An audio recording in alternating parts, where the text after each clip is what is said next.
नमस्कार दोस्तों, मैं पंकज सिंह स्वागत करता हूं आपका एक और नई वीडियो में, एक और नई कहानी के साथ में, एक और सच्ची घटना के साथ में, एक और रियल स्टोरी के साथ में मैं आपके बीच में आया हूं। तो आज की जो एक कहानी है दोस्तों, आज की जो सच्ची घटना है वो अयोध्या ज़िले की है।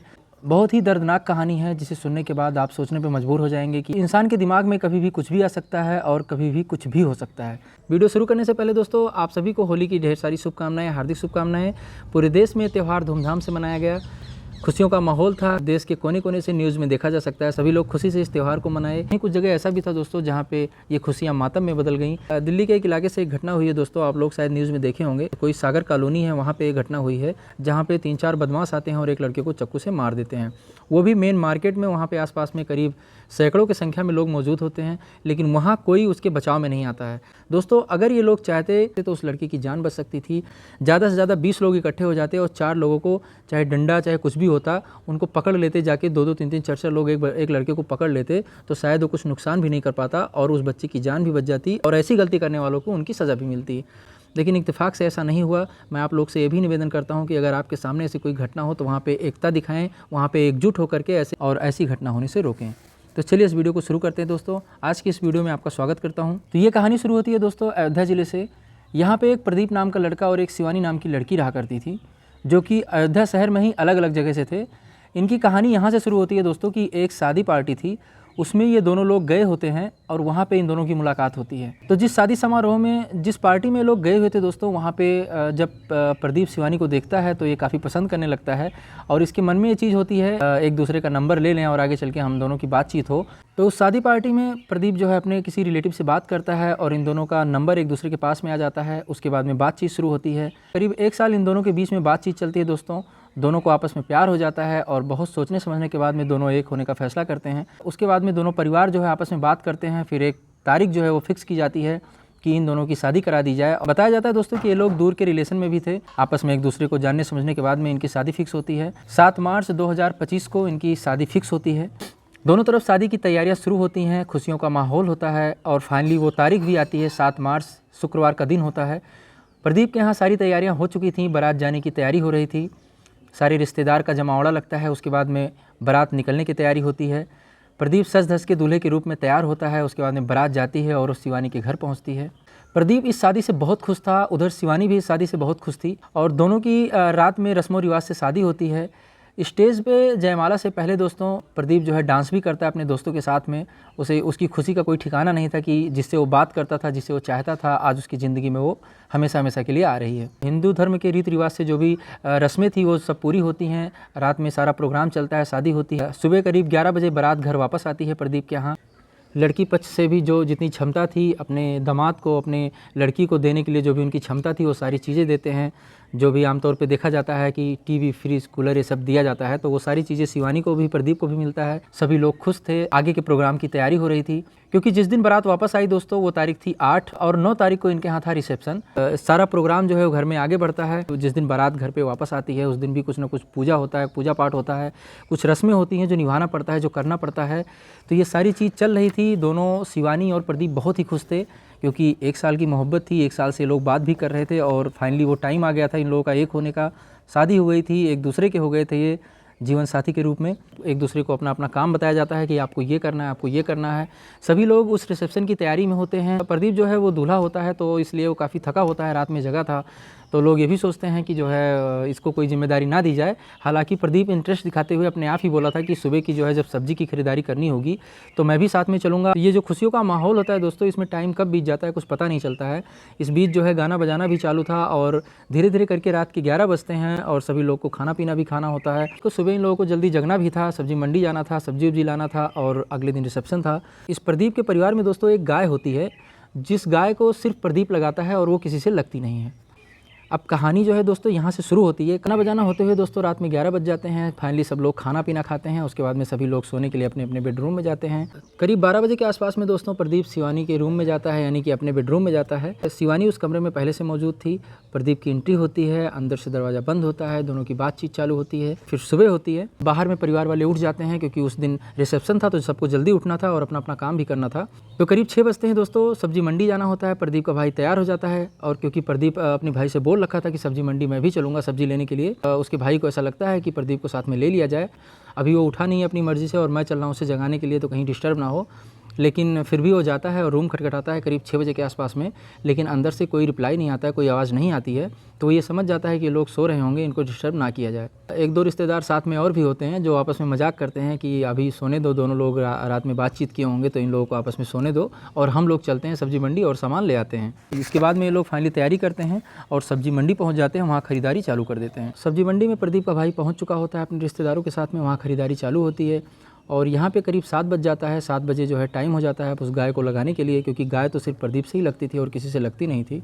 तो प्रदीप की माँ इस बार दरवाजे पे जाती है और वो खटखटाती है दरवाज़ा। तैयारियाँ हो चुकी होती हैं गाय को लगाने की और बस बारी थी प्रदीप को रूम से बाहर निकलने की और उसके बाद में प्रदीप जाता और गाय को लगाता। कई बार प्रदीप को आवाज़ देती है लेकिन उधर से कोई रिप्लाई आता नहीं है। जब कमरे से कोई रिप्लाई नहीं आता है तो कई बार आवाज़ देती है प्रदीप की माँ, थोड़ी परेशान सी होती है कि आवाज़ क्यों नहीं आ रही है, कम से कम शिवानी को या प्रदीप को किसी को तो आवाज़ देना चाहिए। तो मन में कई तरीके के ख्याल आने लगते हैं। वो परिवार में और सदस्य बताती हैं तो सभी लोग काफ़ी परेशान होते हैं।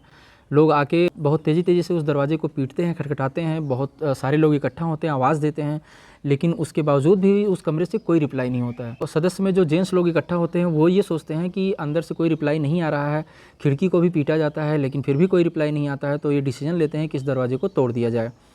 फिर यह स्पष्ट हो जाता है कि रूम के अंदर कुछ न कुछ तो ऐसा है, कुछ न कुछ तो गड़बड़ है कि कोई आवाज़ नहीं आ रहा है, कोई मूवमेंट नहीं हो रहा है रूम में। और फाइनली ये सभी लोग इकट्ठा होते हैं और उस दरवाजे को तोड़ देते हैं। जैसे ही उस दरवाजे को तोड़ा जाता है, जो जहाँ पे था, जैसे ही उस रूम के अंदर जिसकी नज़र पड़ी वहीं चीख पुकार चालू हो जाती है, चीख पुकार मचने लगती है, पूरा हाहाकार मच जाता है। परिवार में जो है सभी रोने पीटने लगते हैं, क्योंकि जैसे ही दरवाज़ा खुलता है तो पंखा होता है, उस पंखे से लटकी हुई प्रदीप की लाश नज़र आती है और बेड पे जो है वो शिवानी पड़ी हुई थी, उसको जाके जल्दी से लोग छूते हैं, उसको जगाने का प्रयास करते हैं तो उसकी बॉडी जो है बिल्कुल ठंडी हो चुकी थी, यानी कि उसके शरीर से भी जान निकल चुकी थी, शिवानी भी मर चुकी थी। सभी लोग रोने पीटने लगते हैं, कुछ समझ में नहीं आता है कि क्या किया जाए, ये कैसे हो गया, क्यों हो गया। मतलब ये किसी को अपने आंखों पे यकीन नहीं हो रहा था कि अभी शादी के एक ही दिन हुए और एक दिन में ऐसा क्या हो गया कि सुहाग रात के ही दिन प्रदीप पंखे से लटक गया, शिवानी बेड पे इस तरीके से शिवानी की मौत हो गई। रोते बिलखते हैं, प्रदीप की माँ जो है बहुत परेशान होती है। आनन फानन में जो रिश्तेदार होते हैं वो प्रदीप के भाई को फ़ोन करते हैं, उससे फ़ोन करते समय ये नहीं बताते हैं कि ऐसा कुछ हो गया, बस उससे ये बोलते हैं कि बहुत इमरजेंसी है, तुम घर पर वापस आ जाओ और जितनी जल्दी हो सके उतनी जल्दी वापस आ जाओ। उसके बाद में दोस्तों पुलिस को फ़ोन किया जाता है, पुलिस पहुंचती है, पुलिस भी चौंक जाती है नज़ारा देखने के बाद में, क्योंकि इस तरीके की घटना थी अयोध्या ज़िले के अंदर दोस्तों कि शादी के अभी एक दिन भी नहीं बीते थे, सुहाग रात के ही दिन पति पत्नी दोनों की मौत हो जाती है। और वहाँ के जो लोकल मीडिया वाले थे, जो अखबार वाले थे, वो भी वहाँ पहुँच जाते हैं, जानकारी मिलती है। उसके बाद में ये जो है पुलिस अपनी जाँच चालू करती है। प्रदीप को और शिवानी को हॉस्पिटल भी ले जाया जाता है, लेकिन वहाँ पर जो डॉक्टर होते हैं वो बॉडी को चेक करते हैं और चेक करने के बाद में फाइनली ये बता देते हैं कि इस बॉडी में अब जान नहीं है, ये दोनों मर चुके हैं। जो जहाँ था वहीं रोना पीटना चालू था। शिवानी के घर वालों को भी फ़ोन किया जाता है, शिवानी के घर वाले भी आनन फान में पहुंचते हैं। प्रदीप के खुद का फैसला था ये कि वो शिवानी से शादी करेगा। दोनों लोग एक साल बातचीत करते हैं, एक दूसरे से आपस में बातचीत करते हैं। ऐसी क्या बात हो गई कि शिवानी की भी मौत हो गई और प्रदीप की भी मौत हो गई। डॉक्टर जैसे ही प्रदीप को और शिवानी को मृत घोषित करते हैं, इन दोनों की बॉडी जो है वो पोस्टमार्टम के लिए चली जाती है। पोस्टमार्टम का जब रिपोर्ट आता है दोस्तों, उस रिपोर्ट में ये निकलता है दोस्तों कि शिवानी का जो है वो कत्ल हुआ था, शिवानी का गला घोटा गया था और प्रदीप ने सुसाइड किया था। शादी के पहले ही दिन दोस्तों, सुहाग रात के दिन ऐसा क्या हुआ शिवानी और प्रदीप में, जो लोग अपने इच्छा से शादी किए थे, अपनी खुशी से शादी किए थे, कि सुहाग रात के ही दिन जो शिवानी और प्रदीप के बीच में ऐसा कुछ हो गया। जो वहाँ पे लोग होते हैं, रिश्तेदार होते हैं, उसकी माँ होती हैं, प्रदीप के जो भाई होते हैं, इन सभी लोगों का बयान दर्ज होता है। उसी आधार पे जांच चालू होती है। शिवानी शादी के जोड़े में बेड पर मरी पड़ी हुई थी, प्रदीप जो है वो पंखे से फांसी पे लटका हुआ था। अब 12 से 7 के बीच में दोस्तों ये सारी घटना होती है। पुलिस ये अनुमान लगाती है दोस्तों कि प्रदीप और शिवानी में एक दूसरे के पास्ट के बारे में या किसी के अफेयर के बारे में कुछ पता चला होगा और उसी को लेके बातें बढ़ी होंगी और इनमें फिर बातें बढ़ते बढ़ते कहानी इस मोड़ पे पहुंच गई होगी कि प्रदीप जो है आवेश में आके, गुस्से में आके शिवानी का गला घोट दिया होगा। उसके बाद में वो भी जब सोचा होगा कि मैंने अपने हाथों से भी, शादी का पहला दिन है, घर में खुशियों का माहौल है, अगले दिन रिसेप्शन है, मतलब पूरा माहौल एकदम बना हुआ है, खुशहाली का माहौल बना हुआ है और कमरे के बाहर किसी को नहीं पता कि कमरे के अंदर क्या हो रहा है, तो वो काफ़ी दबाव में आया होगा और ये सोचने पे मजबूर हो गया होगा कि अब मुझे भी जीने का कोई फ़ायदा नहीं है, क्योंकि जिससे मेरी शादी हुई थी वो तो मर चुकी है, उसे तो मैं मार चुका हूँ, तो क्यों ना मैं भी सुसाइड कर लूँ, जिससे ये कहानी यहीं पे, इस कहानी का अंत हो जाए। और ये सोच करके प्रदीप भी सुसाइड कर लिया होगा, वो पंखे से लटक के अपनी जान दे दिया। कई एंगल से इसकी जांच हो रही है। जांच इस एंगल से भी हो रही है कि कहीं ऐसा ना हो कि कोई कातिल कमरे में घुसा हो, पहले वो शिवानी को मार दिया हो, बाद में वो प्रदीप को मार के पंखे से लटका दिया हो। इन सारे एंगल से जो है जांच चालू है दोस्तों, जांच अभी चल रही है। शिवानी और प्रदीप की जो लाश होती है दोस्तों, दोनों को एक ही चिता पे जलाया जाता है। उसी दिन रिसेप्शन था दोस्तों, आधी तैयारियां भी हो चुकी थी, लेकिन उसी दिन ऐसा कुछ हो गया कि सारे रिश्तेदारों को खुशियां मनाने के बजाय मातम मनाना पड़ा। शिवानी और प्रदीप की लाश जो है दोस्तों एक ही चिता पे जलाई जाती है। आसपास के जो लोग इस नज़ारे को देखते हैं वो दंग रह जाते हैं। उन सभी के आंखों में आंसू थे, उन सभी का दिल दुखी था और हर कोई ये सोचने पे मजबूर हो गया था आखिर ऐसा क्या हुआ कि इन दूल्हे और दुल्हन को मर जाना पड़ा और आज ऐसा दिन देखना पड़ रहा है कि दोनों की लाश जो है एक चिता पे जलाई जा रही है। दोस्तों, इस कहानी को सुनाने का मेरा मकसद किसी को तकलीफ पहुंचाना, किसी के दिल को ठेस पहुंचाना नहीं है। आज इस कहानी के माध्यम से हम लोग ये जानते हैं दोस्तों, आप भी कमेंट में ज़रूर बताइएगा मेरी वीडियो आप लोग देखते हो। दोस्तों, हर कहानी से, हर जीवन में हर पल हमें कुछ सिखाने के लिए आता है, हर कहानी हमें कुछ सिखाने के लिए आती है और उससे हमें सीखना भी चाहिए। दोस्तों, जब हमारी शादी होती है, चाहे हम लड़के वाले हों या लड़की वाले हों, चाहे लड़का हो चाहे लड़की हो, जब शादी होती है तो उसको ये समझ कर, ये सोच कर ही शादी करनी चाहिए कि अगर पास्ट में कुछ भी हुआ हो, आप उसको एक्सेप्ट करने की अगर क्षमता आपके अंदर नहीं है, उसको बर्दाश्त करने की क्षमता आपके अंदर नहीं है, तो लाइफ में आपके कुछ भी हो सकता है। ये बहुत बड़ी कायरता है कि कोई सुसाइड कर ले, कोई किसी की हत्या कर दे।